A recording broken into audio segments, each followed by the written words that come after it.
Fellow Falcoholics, what is up? Welcome to a jam-packed episode of the Falcoholic Live. We have a lot to get to tonight, and we got a full house to get to it. I'm your host, Kevin Knight, joined by the first man you saw was Dave Choate. He's at the Falcoholic himself. Dave, how are we doing tonight? Doing great. Trade deadline's over. We're all alive. Nothing to complain about. All right, exactly. It's all good. All right, also joining us tonight, you already saw him briefly, but he is Eric Robinson at _Eric_Robinson joining us. Eric, how are you doing? I'm doing well, man. It feels good to have a team in first place now. It does. What is this feeling?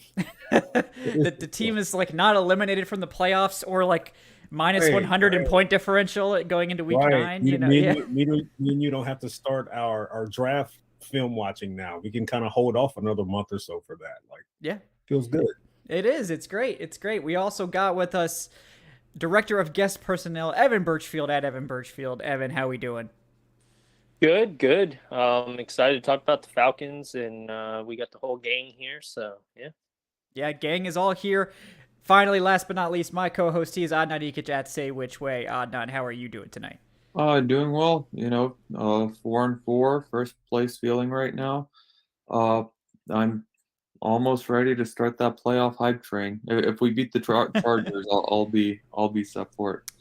Yeah, I think because I was gonna say, well, I think if they go into the bye with a winning record, that they'll make the playoffs, and then I would start the hype train. But that's probably a little late to get on the hype train. I feel like that's like waiting like a long time to start the train. So I wouldn't begrudge you if they finally get over this hump. I think it's like, what is it, 0-13, 0-19, something like that. And since 2017, the Falcons are like 0-19 or something like that in games to get above 500. So that's like game 1, and also games where they've been at 500 to get to a winning record. They've lost like 13 straight or so. It's either 13 or 19. I don't know which one it is, but so we're facing another one of those games. So we'll see if they can finally do it. I will officially believe if they do achieve a winning record at some point, because they've been dodging it so far.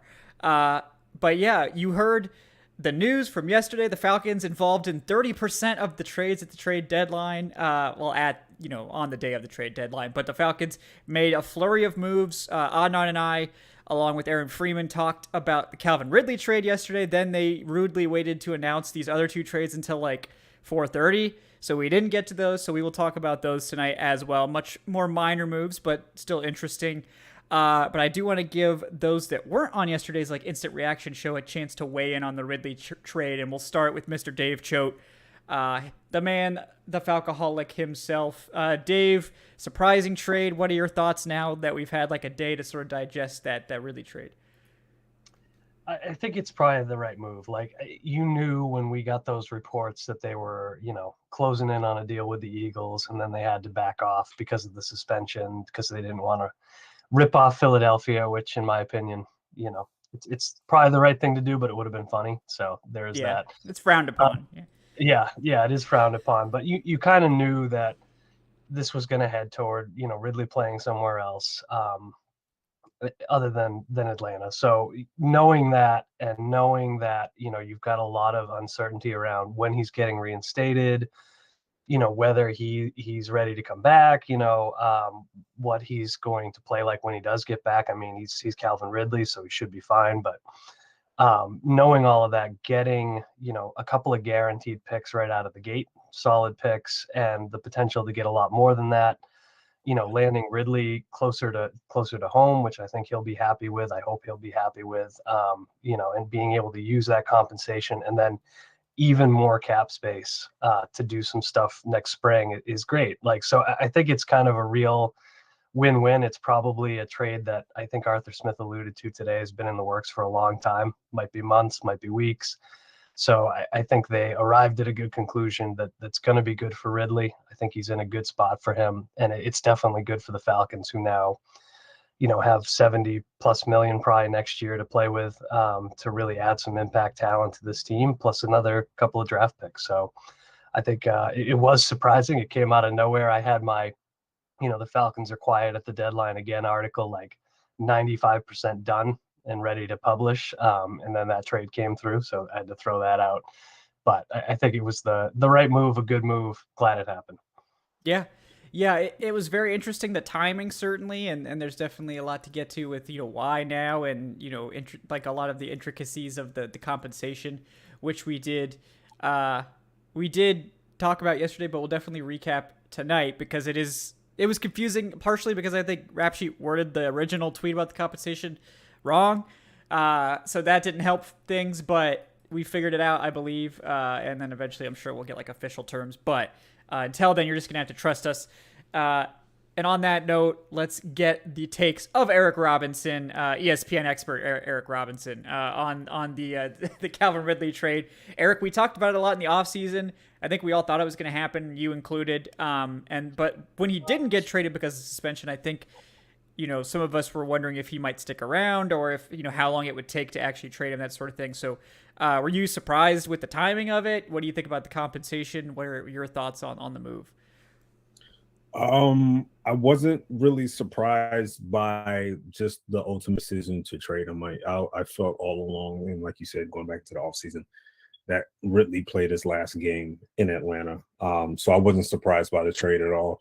I think the compensation is fair at this point, but I do like the kind of sort of the stipulations that are added onto it when it comes to his performance and a possible extension, and how ultimately the Falcons can walk away with, as high as a second round pick, which would be, that's a feather in the cap for Terry Fontenot, honestly, if he can be able to pull that off, which is possible.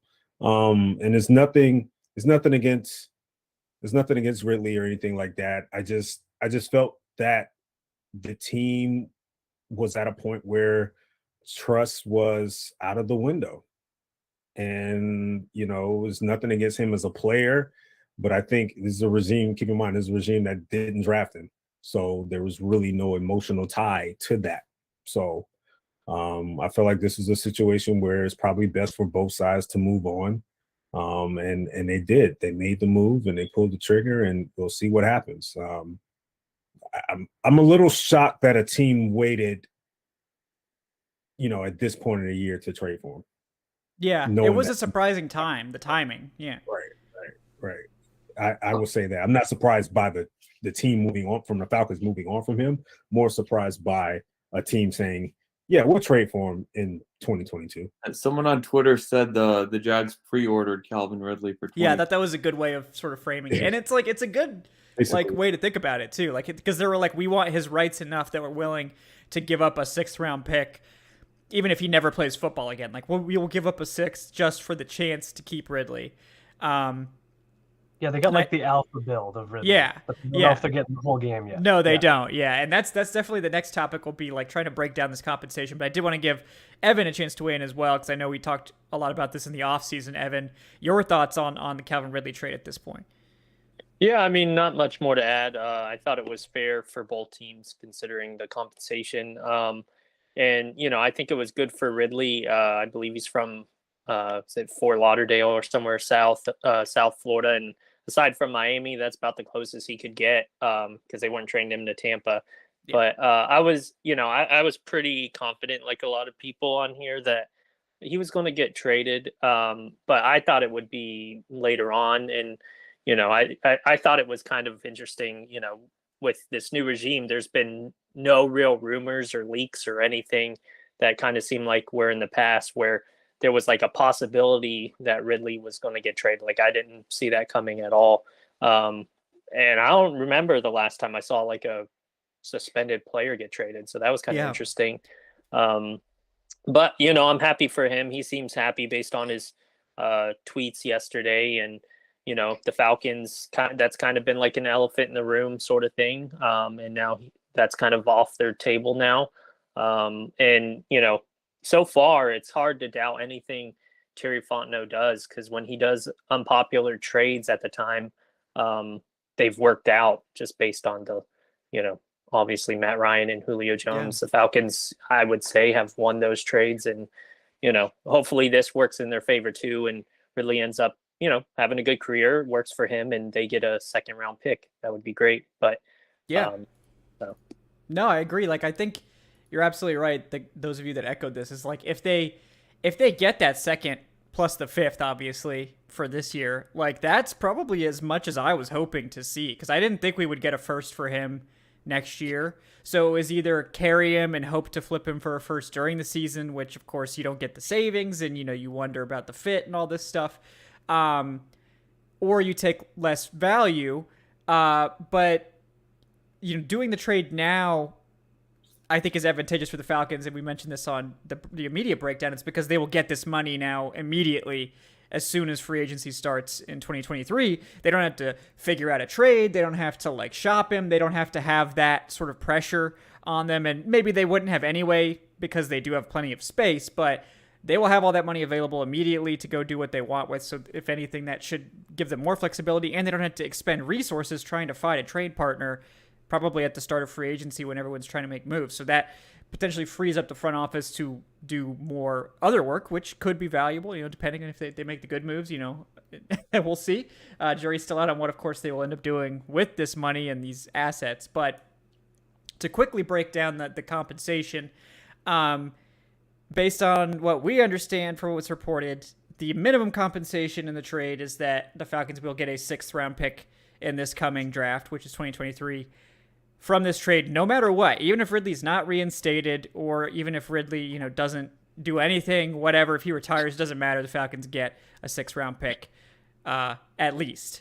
If Ridley is reinstated by a date, we don't know the date yet. I assume it's by the date of the draft. Then the Falcons will get that 6th improved to a 5th, which is nice. The Falcons didn't have a 5th or a 6th round pick in this draft because of other trades, so they do recoup a day 3 selection either way. And then the 2024 compensation is based on what he does in 2023. So if he makes the team, the Falcons get a 4th in 2023. So as long as Ridley's on the roster to open 2023 season, or I assume at any point in the 2023 season, so they can't do any shenanigans about like cutting him and then re-signing him or anything like that. They get that 4th. If he meets certain playtime expectations, they get 3rd, and then if he signs an extension, or I think the wording might be that he signs a new contract like at all with them, then the Falcons will get the 2nd. So it could be anywhere between a 4th and a 2nd, but I mean, even like you sort of think the worst case scenario is that you get a 5th and a 4th out of this, and that's not bad. If he's not playing much next year, then the Falcons probably weren't getting much anyway going forward. And the best they could hope for in a comp situation, if they kept him and then let him walk the next year, would be a 3rd in 2024. So either way, it seems like they're getting better compensation no matter what happens. So what worse is a 5th and a 4th next year, and best is 5th and a 2nd next year? Yeah, in terms of like probably 90th percentile outcomes, I mean, like there's always a chance, I guess, that he doesn't come back or something like that. But I think the chances of that are pretty low. Yeah. But I don't like they mentioned on around the NFL, the podcast, like, why don't more teams do trades like this? Because like it's sort of the compensation is sort of designed to make sure that both teams get fair value, like no matter what. So like neither team gets hosed. Like if Ridley never plays again, the Jaguars don't want to be out premium picks, and I get that. But like if he ends up playing well, the Falcons do want premium picks, and I get that too. So like, yeah. Didn't they do this with Julio's trade? Maybe there was some condition.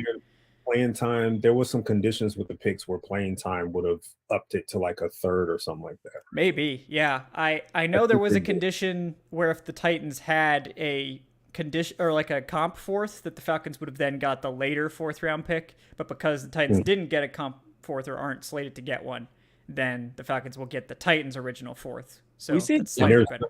Like the Wentz trade from Philly was, if he played 60-70% snaps, I think it was a 1st for him instead of getting like a 2nd or a 3rd. I think it was like 70% of the snap. That sounds about right.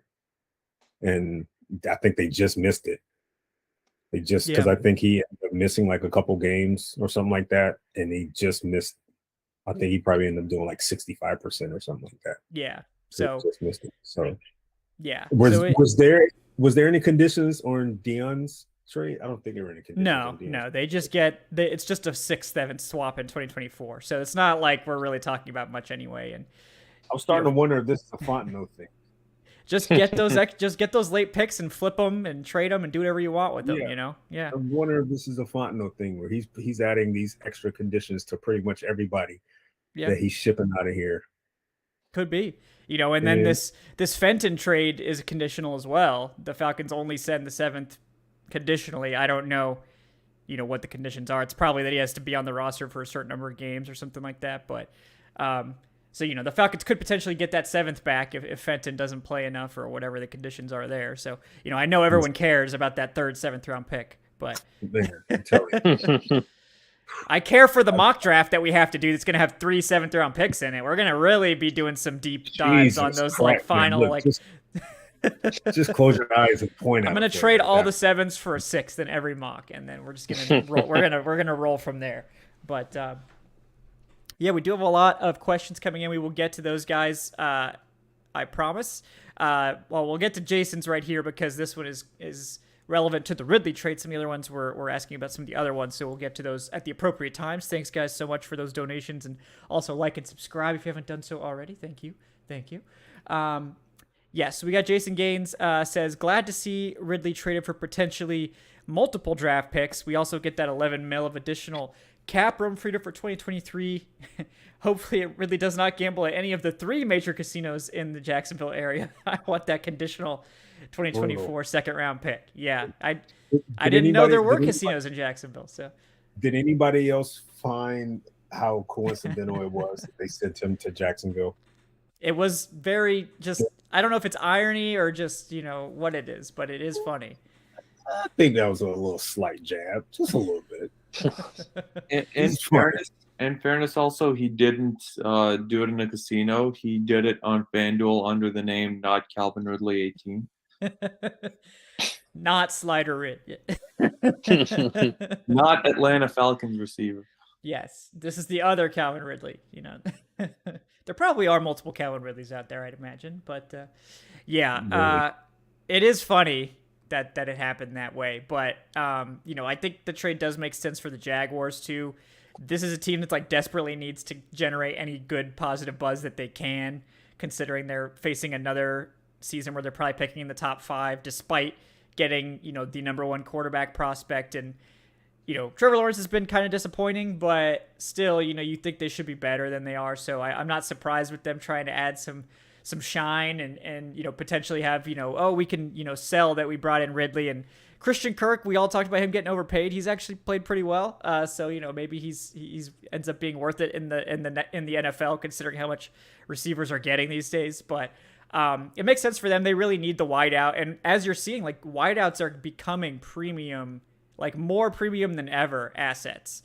And, you know, maybe you start to understand why the Falcons are getting all of these young receivers in the building with picks, because they don't want to have to go out and trade all these premium picks for them. So we'll see how that decision-making ends up working out long-term. But, yeah, anybody have anything else they want to add on the Ridley trade? Any aspects of it before we move on to the next players? Not to look ahead, but they apparently play in Jacksonville next year. So revenge game. Oh, there we go. Calvin Ridley, Foye Oluokun and Calvin Ridley revenge game going on there. So we got to get Laquan Treadwell back, and then it'll be like a multiple revenge game. Like he'll be able to have revenge against both teams in the same game. So we'll see about it. Yeah, we'll see. But I hope we get to see Calvin Ridley in that game, because it probably means that we're getting at least a 3rd round pick. So at least. So yeah, so we'll move on now to the next most interesting trade. Well, let's talk about the Dean Marlowe one first, just because I think it's quick and simple. And on that, we did have a donation from Jason Gaines saying, nice to see the Falcons trade Alan Stirk's former high school Spanish classmate, Dean Marlowe, which is true. We did talk about that on the previous, on the postgame show. But there's no excuse for that 62-yard touchdown to DJ Moore. And I don't trust anyone from that 2015 Panthers team. Yeah, and Marlowe, in case folks didn't know, Marlowe did play for the Bills for several years, which is probably why they were so interested in getting him back. I think he played for them as recently as 2020. So with Jordan Poyer getting hurt, it makes a lot of sense. They wanted a veteran safety that knew their scheme that they could insert right away, and the Falcons probably were just looking to get any picks they could for any players, and they recoup a seventh for a seventh that may be the final pick of the 7th round, before comp picks. So, I think with that Bills 7th, there's a chance that could be the Mr. Irrelevant pick, and that's always funny if you get that, because they may not award any comp 7ths depending on how many other comp picks there are. But hopefully he doesn't have to defend the hell in Buffalo. I will say that's one of the worst plays I've ever seen a safety make against the Panthers, because I still don't know what he was. I don't know why he broke toward DJ Moore instead of just keeping him in front of him. Yeah, it was very odd, to say the least. It looked like he was confused about what the coverage was for a second, to me. But it worries me a lot that, like, there was only one fatal play there, right? It was DJ Moore catching the ball in the end zone. That was the one thing you had to defend. And somehow, even though this keeps happening, it happened again. And then Marlowe was like, well, I didn't think he was going to throw it. What else was he going to do? I don't get it. So yeah, that was a big mistake. Yeah. There's 2 receivers on that side. One of them ran a deep out. That was covered. The best receiver on the field at that time is lined up on your side. They need a touchdown. It's 12 seconds left. What else are they going to do? I just don't get it. I mean, it was a hell of a throw, bro. It's one of the best throws I've ever seen in my life. It was great. Yeah. But there's still no excuse for letting Moore get by. I also don't know why Rashaan Evans was playing like. I think he literally saw him running free and just started chasing him because he was like, "Oh my god!" Like I literally think that wasn't even his assignment at all. Yeah. I looked at the dots. He's lined up as a safety. Yeah, that's what I'm saying. He's lined up as a deep safety. Yeah. Why isn't that Troy Anderson? If we're gonna just line a linebacker up for no reason. Anderson was down there. Okay. Like God love Rashaan Evans. He's been very good in his role this year, but he's not the guy I want, tracking someone deep. He was lined up on par with the safeties. That's an odd look. Evans. Like just have an extra their best receiver by far. I wonder if it had to do with the injuries. Like they didn't necessarily have a defensive back that they really trusted. Like they didn't want to put Javonte Moffett out there, who was probably the extra safety, considering that Hawkins is down. I guess they could have put Eric Harris out there. I don't know what Eric Harris has done to deserve this, but I mean, not the best deep safety, obviously, but. Well, I don't get, like, Harris was a guy they trusted, like, sometimes beyond all reason last year, and like he was solid, and he has kind of been behind. Obviously not anymore, but he's been behind Marlowe, and I don't know if they're like thinking he's not 100% healthy or what's up there. But I've been apparently not anymore. Yeah, playing. Yeah, it's confusing. It is. I agree with you 100% there, and I mean they must think he's okay since they traded Marlowe away and they didn't sign any safeties. So, I mean, it's like, okay, Eric, you're back to being the third safety. We're taking you back. And, I mean, maybe they do like this Javonte Moffett guy. I don't think he's actually played any defensive snaps, so I have no idea. But Marlowe. But the thing is... nice. Yeah. Like, Evans, I'll give him credit. He was right there. He tried. Like, that was effort right there. Like, I don't think he could have done better on the play for his own physical limitations, but I just don't like him being in that position. Yeah, I'm not blaming Evans at all. I'm blaming the coaching staff. Yeah, it was a weird call considering that they just needed to play prevent. Like this was like a situation where you just legitimately do play prevent. I don't know why you don't just go to 7 DBs or something. Like you don't have to have those linebackers out there. It's not necessary. Like if they want to run the ball, fine. They could run for 50 yards for all I care. It's just that if they get tackled in bounds, the game's almost over. So it was odd. It was one of those questionable calls. Thankfully, the Panthers made more questionable decisions in this game. Missed a bunch of kicks. It didn't end up mattering, but very frustrating to say the least. But Marlowe does head back to Buffalo, returns to the Bills. Falcons do recoup a 7th, so multiple 7th round picks this year. Like I said, mock drafts, hell yeah, I'm going to have to learn all about these 7th round picks. I mean, making a crap ton of 7th round picks. at least 2, perhaps a third if Rashad Fenton doesn't work out, which will be the next guy we talk about. But yeah, wild end to that game. Yeah, go ahead. If you care about PFF stats too, his out of a possible 152 safeties that have played this year, he was 145. So they didn't think he was doing too well anyway. So Marlowe, yeah, in coverage or just in general on defense, his defensive grade was 145 out of 152. Oh wow, it must have tanked after this last week. But he also didn't play a lot of snaps, so. A great player to be wearing number 21 in the secondary. Yeah. Yep. What is up with this number? This number now, like. Yep. Ever since Trufant left, yeah. Like Trufant was a good 21. D'Angelo Hall was a good one. Obviously Dion, but it's like, are we just giving it to anybody? I don't understand why now. certain numbers are like. It seems like certain numbers are off the table. They're not retired, but they're just removed from being used. But then, I don't think I've ever seen in my lifetime number 10 worn. I think Bartkowski was the last one, but then it's like 21's just worn all the time now. We'll never see 2 worn again in Atlanta. No, 2 won't be worn, I don't think. Yeah, but it's just retire it. Yeah, officially. Yeah. I don't weird. Falcons have a policy where they just don't I think they just committed to never retiring anyone's number. So maybe they're just following through with that. Maybe, yeah. I don't know. It was odd, but yeah. I mean, we'll see. We'll see. Safe. Yeah. Go ahead. Yeah. But I will say, like Evan said, there are some numbers where it's you just know. Bartkowski's number. Ryan's number won't be worn again. I'm fine with 21 being worn by, guys who are very good in the secondary, which, I was completely fine with Trufant wearing it. He was a first rounder, D'Angelo Hall. But it's I am still for that symbolism of, all right, let's give, 84 to someone very like Cordero Patterson's making 84, look very good right now. Yeah. 88, 11, to not 2 anymore, but let's give these numbers to guys who are, not practice squad caliber.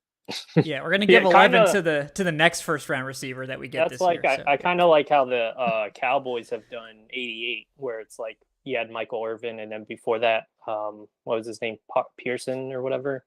Pearson. Yeah, now CeeDee Lamb, it's reserved for special this is the next receiver or something. If they commercial about it too, with all of the 88s for the Cowboys, just sitting around the table talking about it and stuff. It really was cool.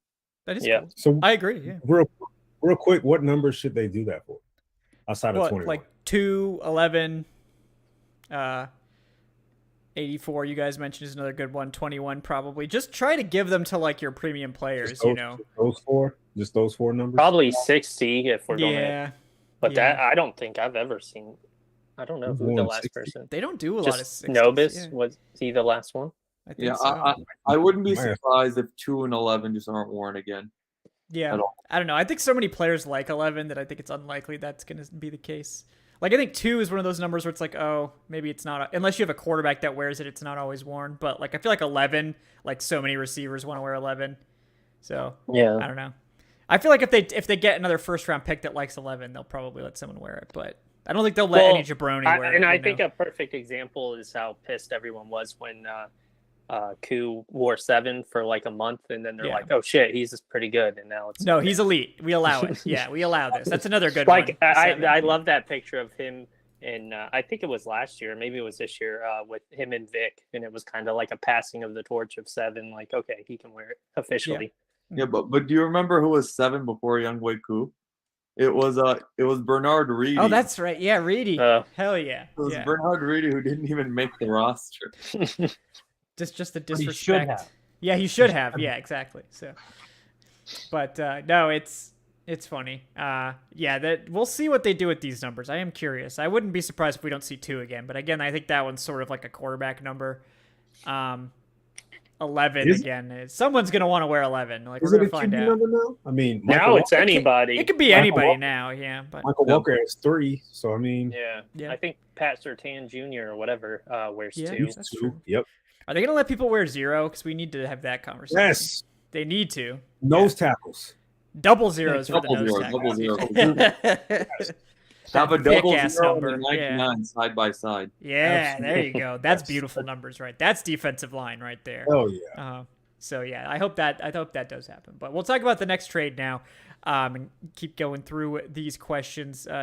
Will Watts, I see yours. Corey, I see yours. We will get to those, I promise, here shortly. But I want to talk about cornerback Rashad Fenton first. Falcons traded for him from the Chiefs for a conditional 7th. We will see if that ends up getting delivered or not, or what the conditions are. But Fenton, having a down year for the Chiefs, had been a more or less a starter for them over the years, has played a lot outside, has played a lot in slot, and each of the last 3 years prior to this season had like a 70 or better PFF grade, like overall. So this was like a quality corner.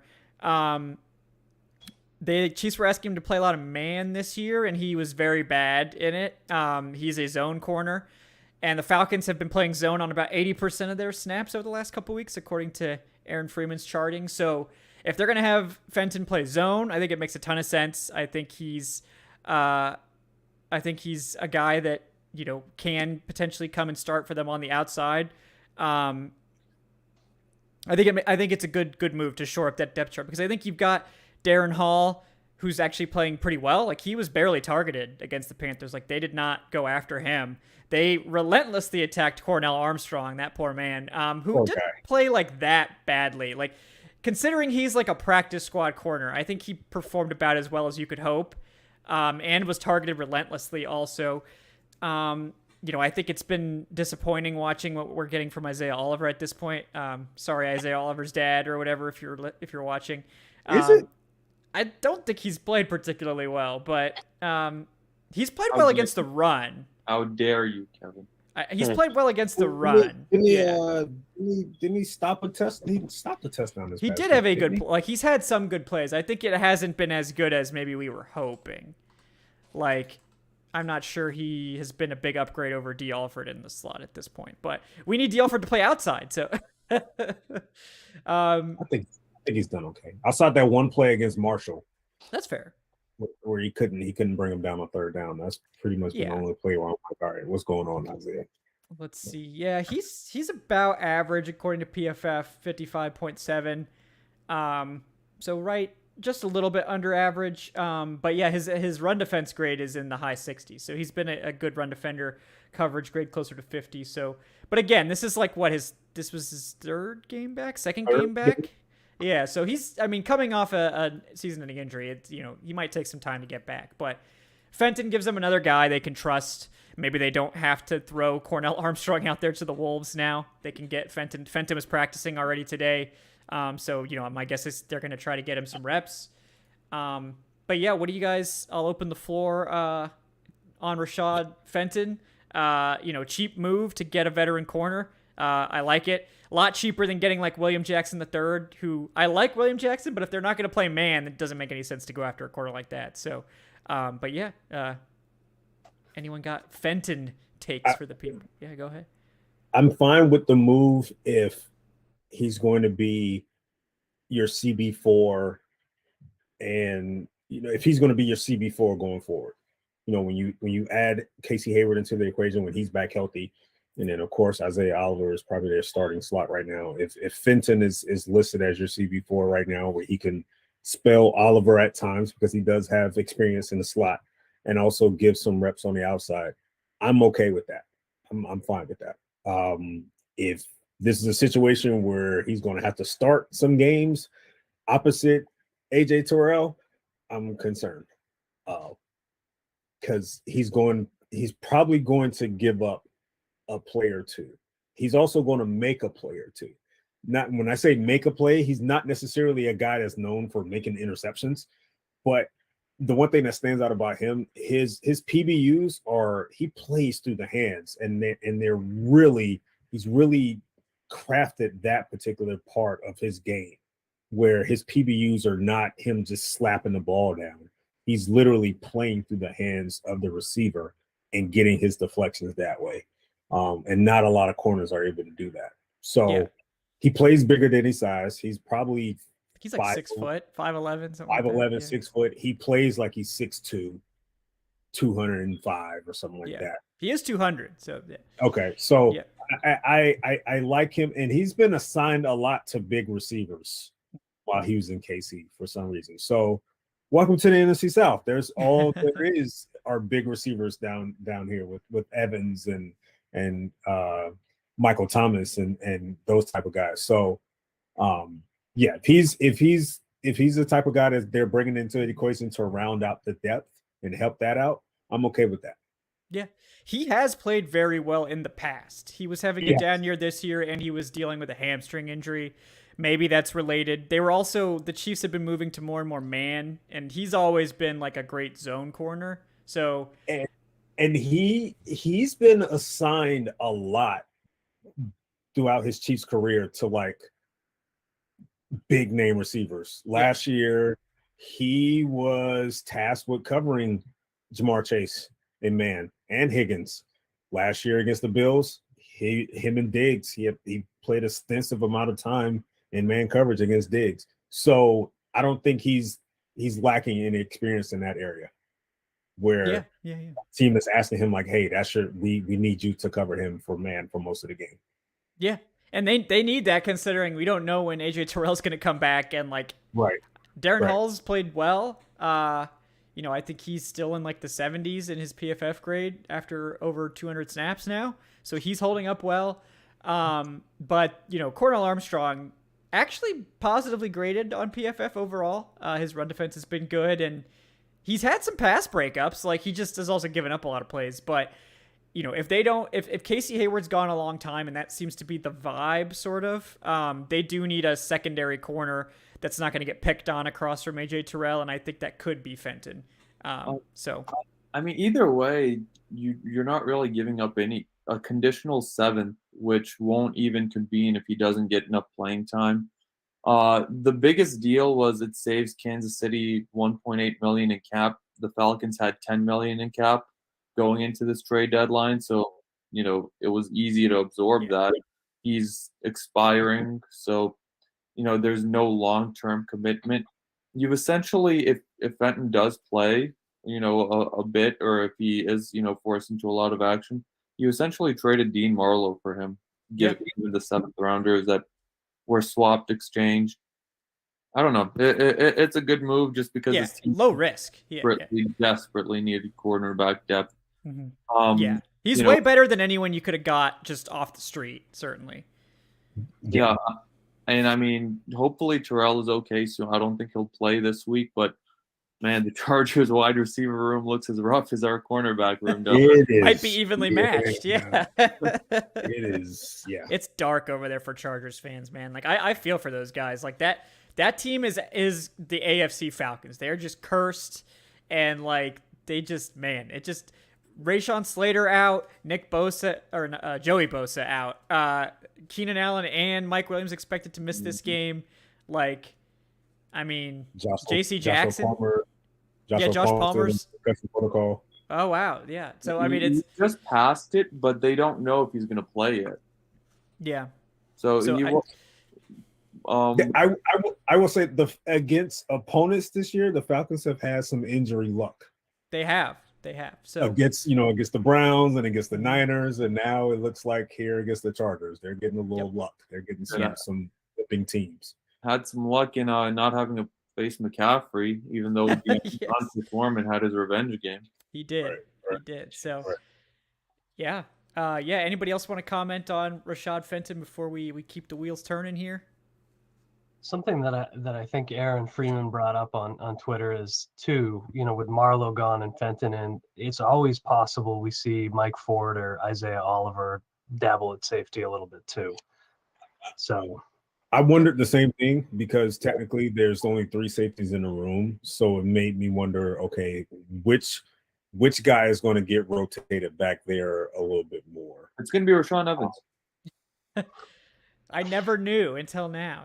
They do also have Dylan Mabin, who they list as a DB, so maybe they think he can also play safety. I don't know, but maybe I don't know. But I did get that feeling once Marlowe was traded, like, okay, somebody's gonna slide back there, and I think they gave like a tryout period for Oliver at one point in time last year for him getting some looks at safety. Darren Hall as well. So somebody's going to be back there a little bit more than we expect them to. Not necessarily saying they're going to be primarily a safety, but I think at times somebody's going to get rotated back there. Yeah, I agree. We could see some creative stuff there, certainly. But yeah, I like the move. It's very low risk, very low cost. Just a good move. All right, let's dive into some Ritter questions here from. It's Vil Vats is the donation name, but I think I've seen you in the chat, William Watts. So I'm pretty sure it's the same person. If I'm wrong, let me know. But here's your questions. I know it's sort of a two-parter. So the first part is, do we think that Ritter will get a chance to play before the Falcons are either eliminated from the playoffs or while they're still securing their playoff berth? Or do we think that Mariota is I guess it's the same question. So basically he wants to know if we think Ritter will play before the playoffs are decided, or if we're just going to see Mariota until the Falcons get eliminated or like officially clinch or something like that. I'm interested what you guys think, because it seemed to change like every week. Like it'll be like Mariota has a bad game, okay, we're going to see Ritter. Mariota has a good game, okay, we're not going to see Ritter. Like I don't really know, but I'm curious because I know Adnan and I have talked about this to death, but what do the rest of you guys think? Nobody wants to anger the Mariota fans. What does Kendall say? The Mariota mommies. Yes. I hate to say it, but the man has saved his job. Let's be real. That birthday game, tremendous. Yeah. He hasn't played terribly. I get it. There's some aspects of the game where you wish he's able to execute a little bit more in the passing game, but he hasn't played to the point where it's like, oh my God, what, he's a liability on the field. At least I don't think so. I don't think the coaching staff is looking at it that way. You go back to his numbers against the Bengals. Yeah, he only passed the ball for 13 times, but no picks, no turnovers. That 175-yard bomb, Yeah, like I think the staff as a whole know what they have in Mariota. They know they're not going to have a guy that's going to throw for 300 yards. I think all they expect from him at this point is to be a steady quarterback that doesn't lose you a game. And he hasn't really lost them a game yet, in my opinion, honestly. His worst game was against Cleveland, but that run game bailed him out. Yeah, it's been complicated with Mariota because you see sort of why he's playing. Like his ability as a runner, his expertise at running these RPO concepts, and his ability to make splash plays happen is all there. The consistency is not there. That's the biggest issue with Mariota, is right. That the accuracy is not there consistently, right? That's a consistency issue. And you could tell his passing is limited. Like this is not Josh Allen, this is not Patrick Mahomes, this is not a guy that you want dropping back and throwing 30 plus passes in a game.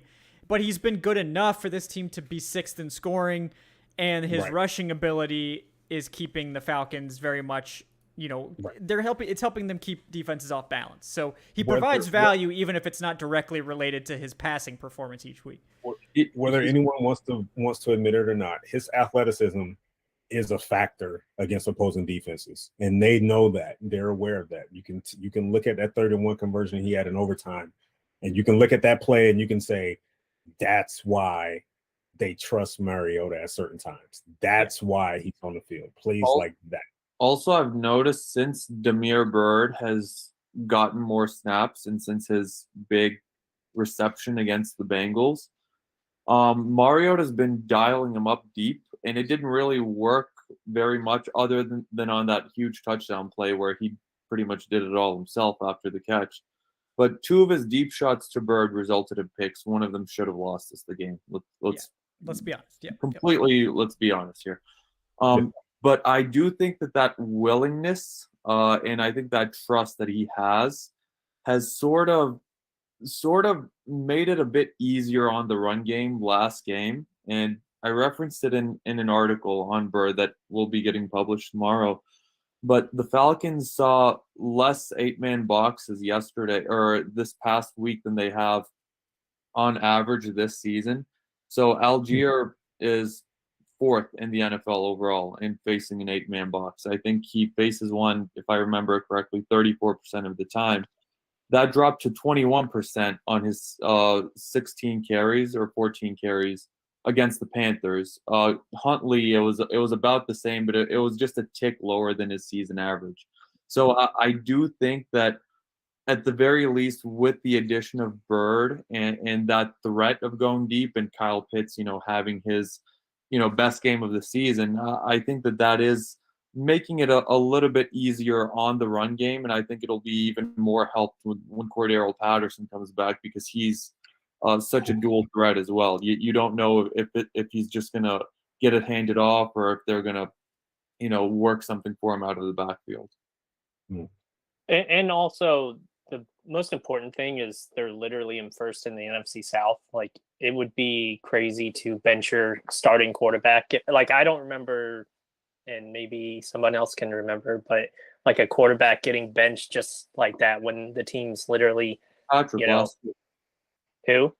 Or was it Ryan Fitzpatrick with the Dolphins a couple of years ago? Yeah, maybe that was it. I think that yeah.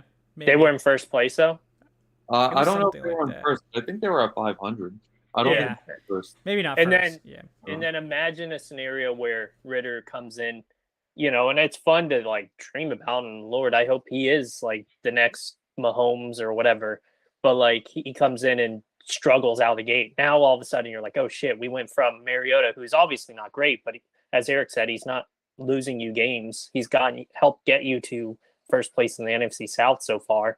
To Ritter, who's a rookie who's now struggling. Now, also, it's fair to say Ritter could come in and be incredible, and that would be amazing. But right now, it would just kind of not make sense to bench Mariota over a couple things where everything's going well as the team is. So, yeah. And also to that Fitzpatrick, Tua was a top 5 pick in fairness. Right. Ritter's a 3rd round pick to be.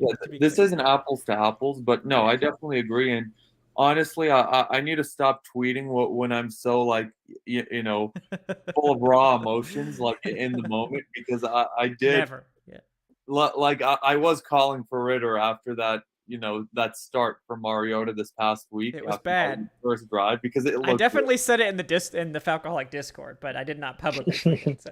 Yeah, and the thing is, like, that tweet got like a bunch of people are like, yeah, no, like we need to put in Ritter versus the Mariota, like, so that tweet like caused a mini civil war in my mentions. Yep. But always though, because like there are people who have been fans of Mariota, and I respect this, I really do, since he's been in college, and they have followed him from team to team, and nothing. Like, I had one guy tweet me 15 times on Sunday, and it was good play from Mariota, bad plays. Like, did you see the pressure there? You didn't mention the pressure.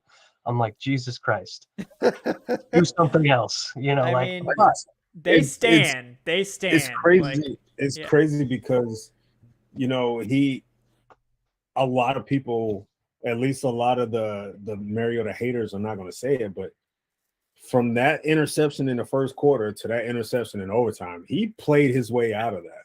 Like, he was for the most part fantastic. Yes. Yeah, he was. Yeah. And up to that pick in overtime, this was definitely his best game of the season. Yes. That first pick, I forgave it, like, because Panthers didn't do anything out of it. But I think when it comes to the coaching staff, they value the competitive play, and they value that even though with Mariota's mistakes at times, the mistakes don't necessarily cost the team greatly. And he actually had, before that pick, he had a 3-game stretch where he didn't have any turnovers. So I think the staff know what they're going to get out of him. They're going to take what they can take out of him. And the fact, like Evan brought it up, they're in first place, man. That's all they care about at this point. I don't think they really care about getting playing time for Ritter. I don't think they really care about truly critiquing the quarterback play of Mariota. They're winning football games, and they're playing competitiveness right now. So I think they're fine with that. Yeah. And also, I said it, but my prediction before the season was we won't see Ritter until later on in the year, unless the team was winning games. Just winning, right? Because I did not think that this team would be 4-4. Right? None of us did. I No. read No. that from a couple guys. None of us thought that this team would be. I think Dave had the most wins out of all of us here. I think he predicted 7 and 10. Yeah, So- I predicted 6. Yeah, I was 7. I was 7 and 10 coming into the year too. I was 5 and 12. So I'll be thrilled when they win a couple more games and blow by that five win record. But yeah, I mean, they're in first, and there's nothing really to talk about when it comes to the high end draft picks. Next season, like you're not gonna have to be deciding between Bryce Young, CJ Stroud at Ohio State. I think this team will be, when all is said and done, I think that this team has a legitimate chance of picking between 17 and like in the 20s. Yeah. Go Yeah, ahead, and Dave. I know you had to take as well. Yeah. Yeah, no, I've been itching.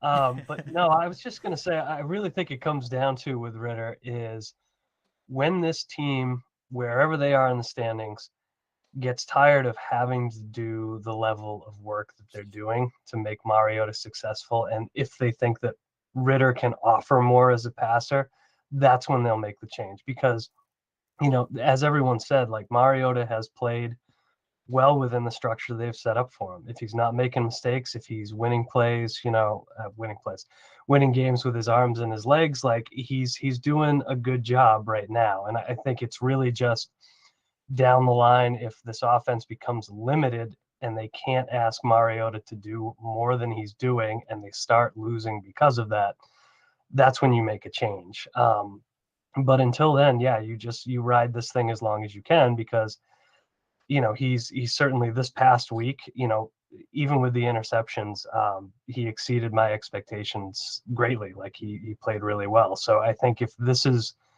what you get out of him, and especially with Patterson back, you keep that ground game going, the defense, doesn't lose you games on a weekly basis, then you can keep going with this. And I think it'll create an interesting question at the end of the year. Like, if you really upgrade this roster, you're out of range for a top quarterback. You're not thinking Ritter is ready. Like, do you go back to Mariota again? And I know that's like a question for next year, but interesting one.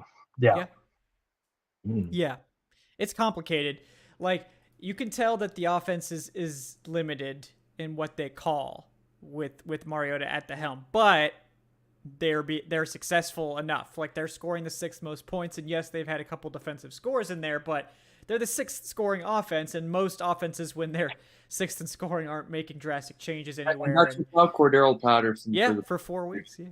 And you have to, I think you also have to account for the fact that there were a stretch of a game or two where Cordero was gone, and then right after that he didn't have Pitts as well. Like, I know a lot of people was hanging the whole Tampa Bay performance over his head, but look how he performed, knowing that the run game was going to be limited, and knowing that he didn't have Cordero or Pitts on the field. And then you account for this, for Cordero being out for 4 weeks. I think the coaching staff is taking all that into account. They're saying, like, hey, you know what? This may be the first time all year where we have a fully intact offense that we wanted to exit. Because remember, Algier wasn't getting the carries until Cordero got hurt. So now you're like, okay, everybody's back in tow. Everybody's healthy. Let's see how this offense looks now. And I think that has helped Mariota stay afloat in terms of job security. Yes. Yeah, and that is, we should talk about the return of Patterson, because that's another big topic this week, and he was activated, well, not fully activated, but designated for return off of injured reserve. And he did practice today. I don't know. I can't remember if it was full. I think but the belief is that he'll probably play this weekend. So getting him back is huge, because, like, it's funny, Cordell Patterson still has the most rushing yards on the team, despite only playing 4 games. He has more than Algier, who has about 30 more carries than him. Because Cordell Patterson was averaging like 5.9 yards per carry on like over 50 carries, which is absolutely crazy. And Algier's only at 3.9. But that does also lead me to wanting to talk about the running back depth chart, because, like, I got to say, like, I think I prefer Caleb Huntley. as the secondary runner. I don't know what you guys think. It might be a hot take, but I do like what Algier brings as a third down back. That was surprising as well. But yeah, go ahead, Eric. I'd rather save Cordero as the Mariano Rivera. Yeah. Let him close the fourth quarter. Let him like third downs, goal line, Let him high get leverage. Maybe let him get 5 or 6 carries throughout those 3 quarters. Have him out on the field as a receiver, lined up in certain positions to kind of sort of be, as window dressing. But you got to lead in the fourth quarter. Algier and Huntley has carried the rock for 3 quarters. Let him close the game. Kind of sort of like what they did with him in Seattle. Yeah, and like that's smart. Yeah. Anybody else got the running back room takes? Because Huntley has been really good. Like he's really good. Yeah. And when you watch the stats and stuff back it up, but like when you watch him, he'll have carries where it looks like it should get 2 yards and he'll end up getting like 7 or 8 yards, and he falls forward all the time. And it's not like he's like Derrick Henry built. He's just a really like old school scrappy running back, and it's fun. And, it's a great story too. Being an undrafted free agent, literally, I remember he was one of the guys I talked to, and it was like between him and Javian Hawkins to even make the practice squad. And now look where he's at, where we're talking about him being, maybe the second best running back on the depth chart right now. So I'm happy for him. And he's an Atlanta guy, like he's from Atlanta and stuff. Really cool. Great story. So but yeah, speaking specifically about his play, watch all his carries. It's all like effort. It's like, it's perfect for what they want. Yeah. And he looks athletic too. And I didn't realize this. I must have, I don't know if I remember it from looking it up, but he had a serious Achilles injury. I don't know if it was ever confirmed if it was a tear or what, but that injury has been known to like destroy running back careers. I think Deontay Foreman actually is like the only other running back who's really come back from an Achilles tear and played like as a starter. But Huntley had an Achilles injury in 2018, tested out, poorly at the combine, but it's like, well, maybe he was still recovering from that Achilles because he doesn't look unathletic when you watch his tape now. Like he looks bursty. He looks fast.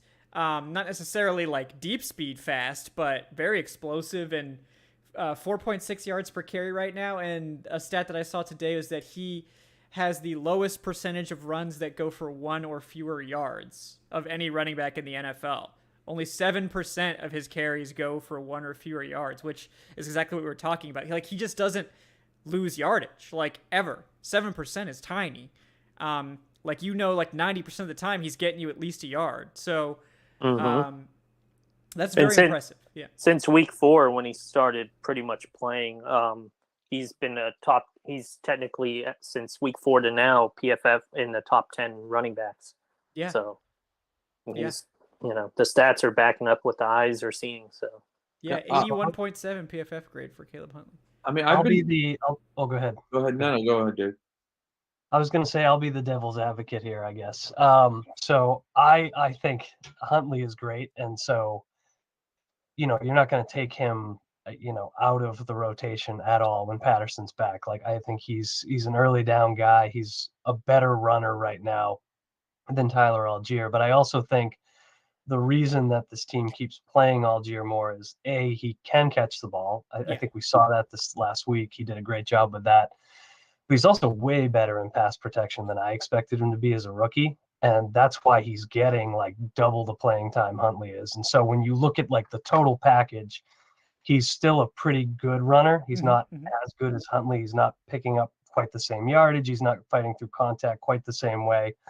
But to me, when you look at like how this backfield is going to shake out, Algier is still kind of your number 2 guy because he does so many things at a fairly high level. So yeah, and that's why he's played twice as many snaps. Like Algier has shown he's good after the catch, pass protection. They don't really have Huntley pass block or run routes really. Like he just doesn't really do that. But as a runner, he's been superior. And this team runs the ball a lot, so that's very valuable for them. But you sort of think of Huntley as almost like a Dearness Johnson for the Browns, where you sort of worry that like if you get too many good players in front of Huntley, then he just sort of becomes an afterthought and like this guy that doesn't really play, and then like if there's an injury, he's all of a sudden like the #1 fantasy waiver wire ad because he's going to go off for like 20 points because he's going to take all the carries and be great. But yeah, with Patterson coming back, I'm interested what shakes out there. And then we haven't even talked about Damian Williams because he has 2 snaps, all year or something like that. When Damian Williams got hurt, they let him back in the game, which by the week looks like a terrible decision. Yeah. And he's still been on IR since then. But I mean, There's no rush. begging for 2 years. I've been begging for the Falcons to go running back by committee. And I know fantasy players hate it, but neither I nor Arthur Smith care about what fantasy people care about with the Falcons, clearly. Yeah. It's been working. Yeah, like the thing is, I don't think they want Cordero Patterson to have that much of a workload. We saw him break down at the end of last season. Yep. And we saw it through necessity. They didn't really trust Algier. We didn't really see what we had in Huntley at this point. Huntley has been able to break out a little bit because of the injuries. Mm-hmm. And Damian Williams was hurt. So Patterson had to carry the ball 25 times against the Saints. He had to carry the ball 25 times against Seattle. And we saw the toll that's taken. I don't think that knee injury was just a coincidence. I think that all of that workload had something to do with it.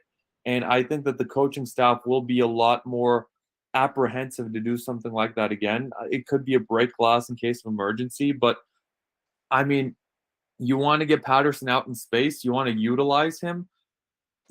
I don't think he's built to be a bell cow running back to just carry the ball over and over again, and I think the coaching staff recognizes it, and I think that we do have 2 bulldozers, so to speak, in Huntley and Algier to take that between the tackles role that's really that's really punishing to the body.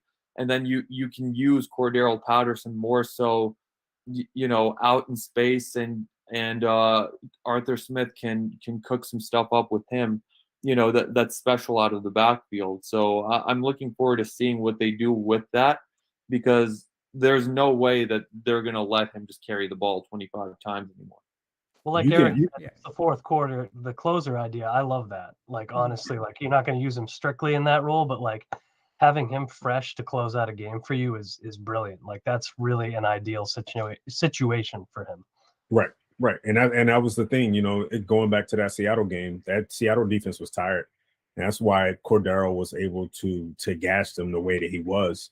And I think in this situation, like it's perfect because, again, you can let the 2 young backs, let them shine for the first 3 quarters. They've been doing all right the past few weeks. This team has still been able to put up 150 rushing yards per game, even without Cordero on the field.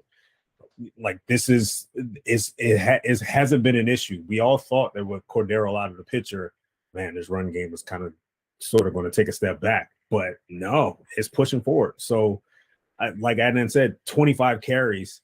I don't mind 25 carries from a Cordero, but let that be over like a 2-game span, maybe not 1. So you can still utilize Cordero a lot in this situation. Imagine having Mariota flanked with Algier and Cordero, in the shotgun, in the pistol. They love those pistols. Yeah, they love those pistols. Imagine, and so you don't even have to give Cordero the ball, but just the threat of Cordero being back there with Mariota, with Algier, defenses are going to be like, holy shit. Yeah, and then you have Bird in the slot where, defenses are already apprehensive enough, when it comes to him. And then you have Kyle Pitts lined up, maybe at the X on the left side or wherever. Yep. Of this, mentioning Drake London.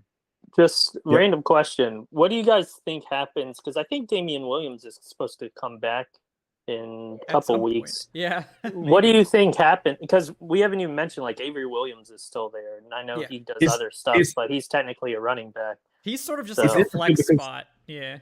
It's interesting because Damian started the season. Yeah. Damian was a starter in week 1. Yeah. That's what I mean. Like he comes back. You can't put Huntley back on the practice squad. Like he'll be gone in a second. Maybe Felipe Franks will go on the practice squad. I mean, I think you probably just deal with that when it happens. Like, this is the NFL. Like, it's entirely possible that they'll need Damian Williams to fill in as an injury replacement for somebody else. If they don't, this team, considering how often they run, would not shock me if they just carry that fifth running back just because they use so many running backs. And they go with like, fewer DBs or whatever they're doing. I mean, you can really fudge those last couple spots if you want, but yeah, I mean, I don't think they can cut Caleb Huntley. I don't think they would do that. So they can't. They can't. No. Haven't they been carrying maybe 4 tight ends on game days now? Yeah, they've been activating 4 because of Felipe Franks and Michael Pruitt. So yeah. They're never getting rid of Franks, man. No, it's never. He's going to be here forever. 20, yeah. I'm so confused by this because he offers you little to nothing on special teams. He's not a great blocker. He hasn't caught a pass all year. And yet it's not as if he's just on the practice squad. It's not as if he's getting a healthy scratch. He's active on game days. And it's so confusing. And I'm like, why? Why? Like that could be someone else useful in pads that we can toss out there. I mean, I'd rather have Ferkser. At least Ferkser can bring something to the passing game. I'm glad they at least have Michael out there now, but I don't get it, man. I don't understand. Yeah, it is odd. They really like Felipe. They just want Felipe to be a thing so badly. Well, you got to remember that Taysom Hill didn't become a thing till he was like 28. So there's tons of time. That's true. Felipe Franks. We have years. I'm telling you, Felipe. So what do you? So, okay, if Taysom is that running tight end, what is Felipe? Is Felipe your athletic tight end flex quarterback? He's your like Kyle Pitts backup, but like I don't know that needs to be active if Kyle Pitts is healthy. I think that's why he's here though. So he plays a little bit on special teams. Obviously, Arthur Smith loves him, wants him to become a thing, but he is like your 4th or 5th tight end and 3rd quarterback. That's what he is. Yeah, basically. So he's here. I'm fine with him being on the roster because he wears so many hats, but it's like I don't know if he needs to be active on game day. It's like, is that really necessary? I mean, I guess if they want him to be the emergency quarterback, then maybe that's why he is. But if he's holding a practice squad spot, I'm okay with it. If he's a healthy scratch on game days, I'm okay with it. But the fact that he's honestly on game days, he's dressing out and he's not even getting on the field. And he's not even, when he does play special teams, he's not making contributions. He's getting penalties. All right. Well, what are we doing here? I had to, the fact, going back to that Tampa game, the fact that we're drawing up deep post shots for Felipe Franks against Antoine Winfield was like, this is terrible. This is an abomination. Like, why? He's Arthur Smith's project. It's the same infatuation as Peyton had with Taysom Hill. Hopefully, we just wait until you see the contract we give Felipe Franks too. When that time comes. But it is also, like this is where like the one thing with Arthur Smith,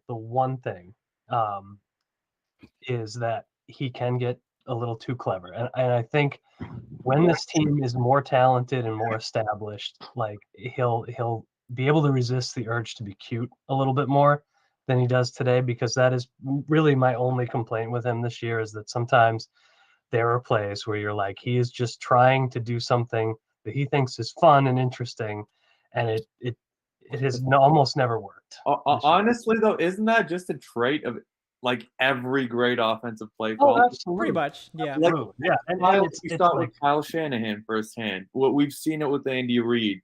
We've seen it here and there with Sean McVay. We've seen it, Sean Payton. We mentioned it. Like, I think these offensive-minded guys are just like, I'm the smartest guy in the room. Most of the time they are. Like, let's be honest. But it's like, you don't have to go out there and just prove it all the time. Like, just stick to what works. Yep. Yeah, I agree. It's odd, but like, Arthur Smith put his foot down and said, I want Felipe Franks. This is my thing. You guys just have to let me do my thing, and if that's what we have to put up with for a top 6 offense, I guess I'm okay with that. We'll just have to. Yeah. It's at least something for us to, argue. Give him 00. Let him have it. Give someone else a good number at least. Give him 00. Arthur Smith has done a good. Let him have Felipe Frank. He can have Felipe. That's fine. No, if this is if he turns this into a top 10 offense by the end of the season, then he can do whatever he wants with Felipe Franks. I don't care. Yeah, guys, that was a good discussion of all the trade deadline moves of the running back room. Falcons are 4-4. We got another game on tap this weekend to potentially get to a winning record. So, we're going to hope for the best there, right? That this does turn into something.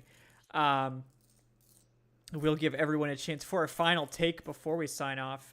So first I will go to the boss man, Dave Choate. He is at the Falcoholic. Dave, any final takes for the people? Anything you want to plug before we sign off? Just the great work that we're doing this week, and all of the great work we're going to stuff into a short week before Thursday night football. So, we got to turn right around after this game and get ready for the Panthers redux somehow. I can't believe they scheduled that so close together. Yeah, it's weird. Ready for that again. But yep. Well, we're just beholden to the NFL's whimsy at this point. So I guess if they want to subject everyone to Falcons Panthers twice, which actually was pretty entertaining. So maybe they're thinking that was a great idea. But that was the most entertaining game of the week. Oh, for sure. Yeah. It would have been better if I wasn't a fan of the Falcons, because that was just a heart attack game. But yeah, other than that, not bad at all. But we'll go next to Evan Birchfield at Evan Birchfield. Evan, anything you want to add? Yeah, I got your final stuff, George. Don't worry, I'll get to it. And Corey as well. But yeah, Evan, anything else you want to add tonight? No, I mean, it's interesting. We, just looking at the NFC South in general, this is an interesting game for the Falcons. They win this, and, looking at the other teams, you got the Saints playing the Ravens, which I would say the Ravens are probably favored there. Bucks have a interesting matchup with the Rams. Bucks haven't been playing good football. And then Panthers are playing Cincinnati, who, even without Chase, since he should win. So, I mean, the Falcons have a good chance to keep extending their lead here. And then they play the Panthers, as Dave mentioned, on Thursday. So, pretty interesting. Yeah.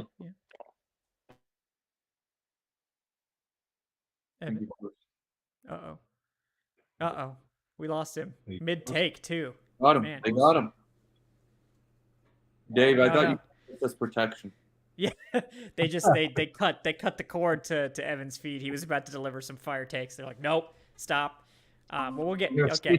Welcome back, Evan. How are you? Sorry, I don't know what you heard. No, it was like you were about to go into a take, and we just lost the whole thing. I think so. The whole take? Yeah, pretty much. Yeah. The whole take.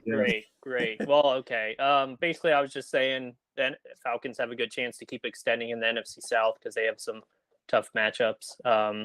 And Josh Harris, revenge game. He's going to long snap pretty good this weekend, I'm sure, to teach us a lesson. That is right. He's coming home. That's true. He's coming home. Friend of the show, Josh Friend Harris. of the show, exactly. Yeah. Special teams player of the week, Josh Harris. PFF's number one. Hey, to be long fair, snapper. Liam McCullough, the Highlander, not been bad. Not a bad long snapper. So, all right, Eric. He is Eric Robinson at _Eric_Robinson. Eric, any final takes from you before we wrap up tonight?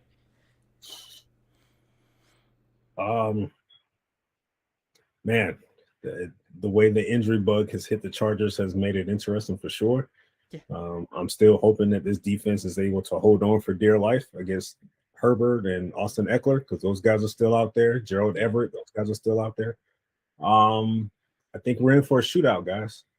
Yeah. I think we're in for a shootout. Last team standing wins, of course. That's how it is in every game. But yeah, I would not be surprised if this is a 30-something game.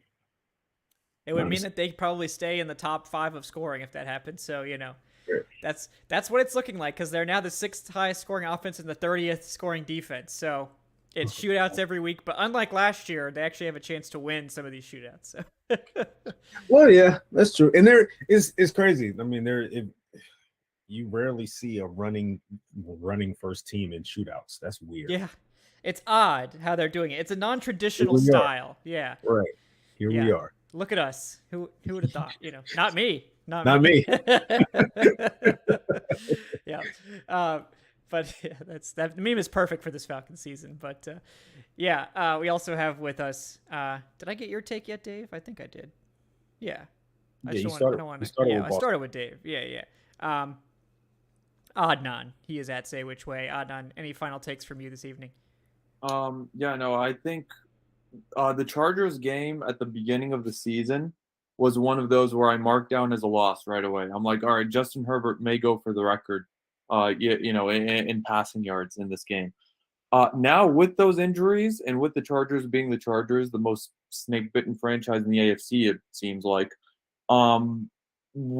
injury-wise, the Bills are still there, but we have a chance here. We have a chance to finally go above 500 for the first time since 2017, and it's a chance to really string some wins together because you have that Panthers game coming up, you have the Bears coming up, you have the Commanders coming up, you have the Steelers coming up. This is. I feel like if this team wins against the Chargers, and it is possible, the Chargers give up what 5.7 yards per carry. Per carry. That's what they give up. 200 is the worst. Yeah. In 2 of the last 3 games. Yep. Like this is one of those games where Marcus Mariota may not throw the ball at all. Don't even need it. Yeah. You may go out there and break the record for handoffs. Maybe if but yeah, this team. It has a chance. It has a legitimate chance, and I'm not gonna count them out at all because, we sort of did that a little bit to start the season, but they've proven us wrong for the most part, and I couldn't be happier about that.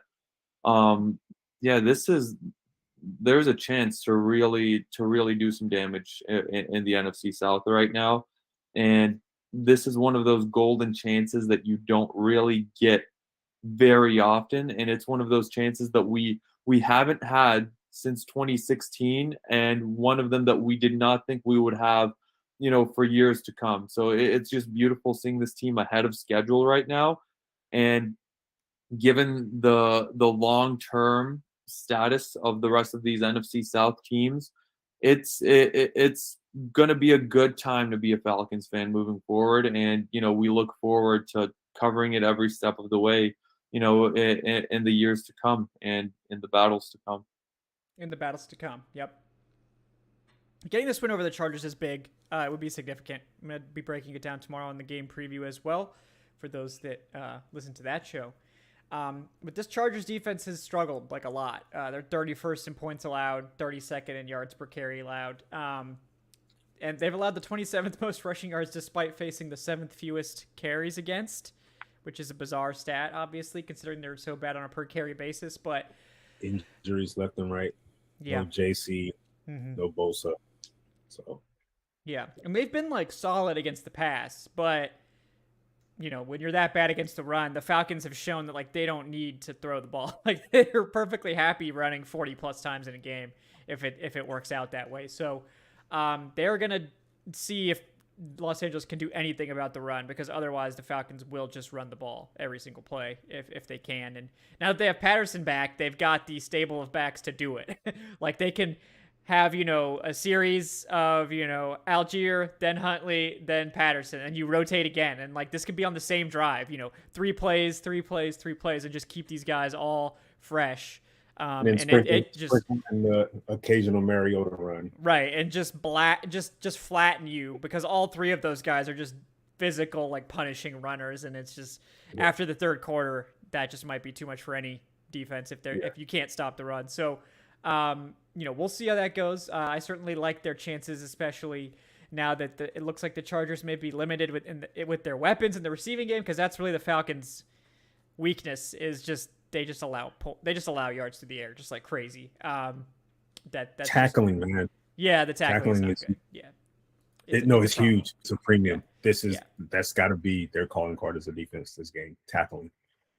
Yeah, the Chargers run the most crossing concepts in the NFL. Their playbook is almost exclusively crossing concepts. They try to get the ball to their receivers, and probably to Austin Eckler this game more so than others. And, they are going to try and get them in space and get that yak. Yeah. Yeah. Yep. So we'll see if they can cover it. That's what they need to do to win this one, is just not let the Chargers offense go off. Should be a little bit easier, but we'll see. The Falcons defense does like to make things difficult. So And also, the Falcons are assigning me the number 21. That's just a bit of break. okay. You gonna go out there on Sunday? You gonna We're lock up probably. Josh Palmer or whatever? So Can't be worse than Dean Marlowe this past week. So. as long as you don't give up a 62-yard touchdown or whatever. So, all right, we got 2 final questions I want to make sure to get to. The first one is for you, Dave, from Corey. He wants to know if you started the Falcoholic because of how toxic the old Falcons message boards used to get. I will tell you something. This is true. I never had an account on there. Never, ever. I used to read it sometimes, but I was never, ever on there full time. So it was purely a whim, not in response to how toxic that used to get. And yes, sometimes that I would read it and I would marvel at that. Sometimes I would read the comments about my articles and feel bad about myself for a little bit. So yeah, I'm certainly familiar with it, but I never spent time on there. That's smart. That's wise. Yeah. Don't wade into the cesspool. Yeah. I get in enough arguments on Twitter and on the site, so I just didn't need a third place. That's true. That's smart. That's wise.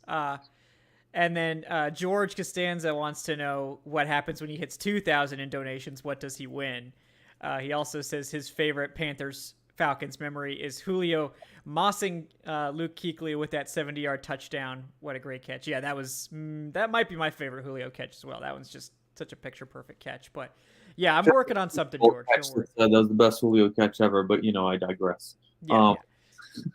No, when we discuss, possible special stuff for the show potentially happening this summer in Atlanta, maybe around training camp time, there may be special perks included in this potential event for patrons, and particularly for Falcoholic tier patrons, and of course our show benefactor. There may be even more perks, like a seat of honor or something at this event that may or may not occur. So keep your ears out there for more details on this event as they become available.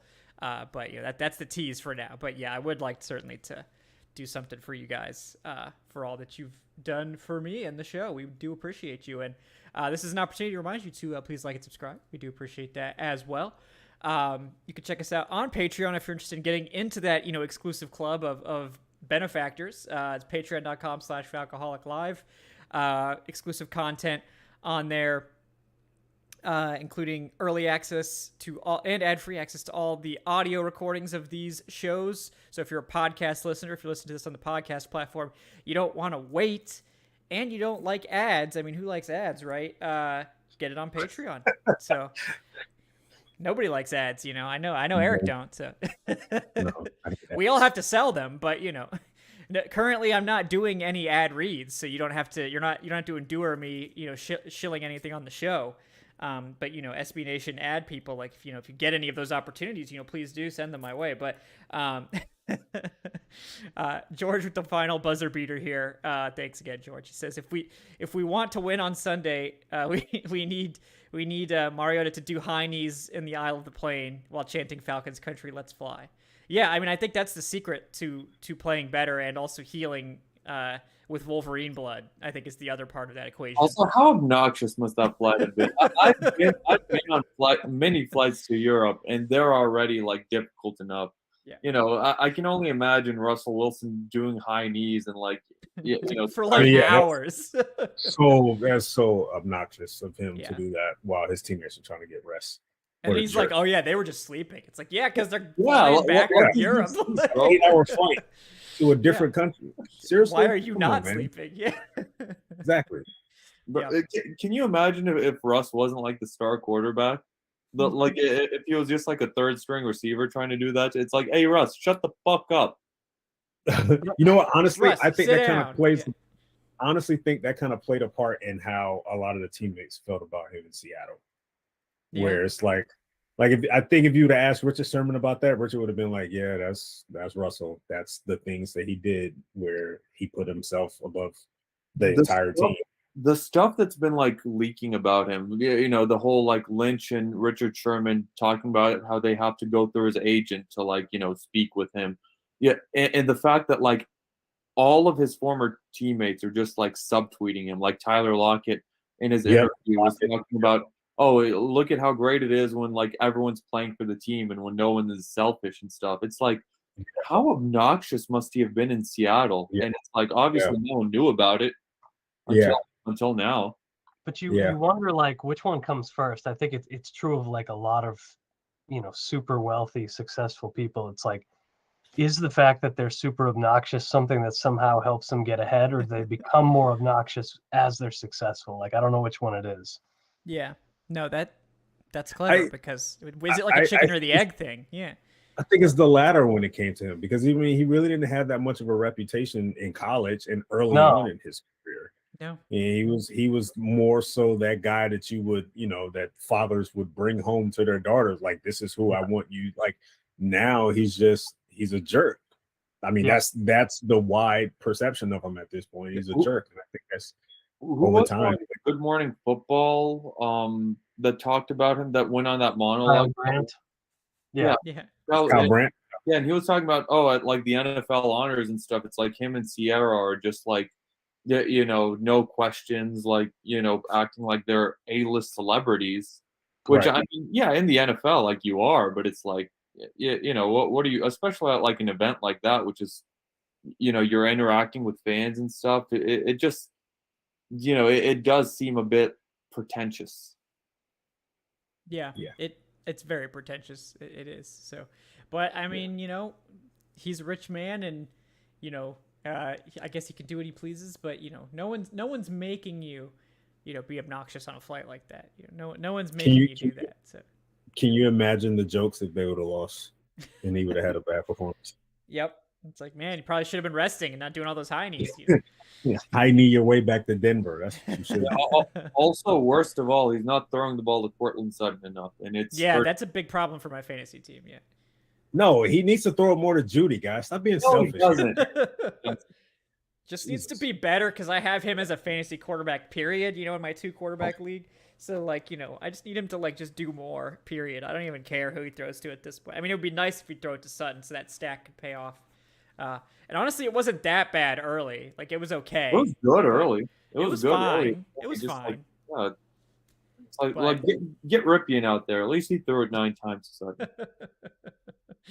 All right, guys. Thank you all so much for tuning in with us tonight on this jam-packed Full House show for everyone here, starting with Dave Choate at the Falcoholic. We got Eric Robinson at Eric _Robinson. We had Evan Birchfield. Evan, are you still here? No.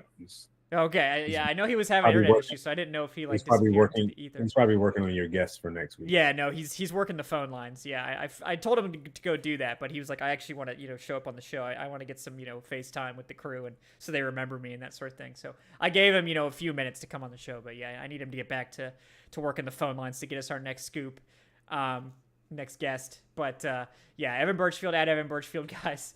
Adnan Ikic at Say Which Way. And then you can follow me as well at Falcoholic Kevin. Thank you all guys for watching. Like and subscribe. Check us out on Patreon. We will see you guys for our next live show following the game on Sunday. Hopefully celebrating the first winning record in God knows how long. But they are like 0-13 or something like that in games to get to a winning record over the past several years. So they haven't done it in a long time. But they also hadn't won a game where they had allowed 30 points since 2018, I believe. So maybe I think it was 2018 or 2019 was the last time they won a game where they had allowed 30 or more points. So they broke that streak. Now can they break the failure to get a winning record streak? I hope so. Also be back on Friday with the game preview show. That one will be non-live. It'll be recorded, but also definitely worth listening to. I believe I will have a Chargers guest as well on there.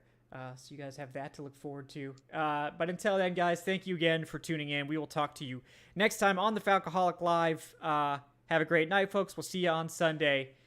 Good night.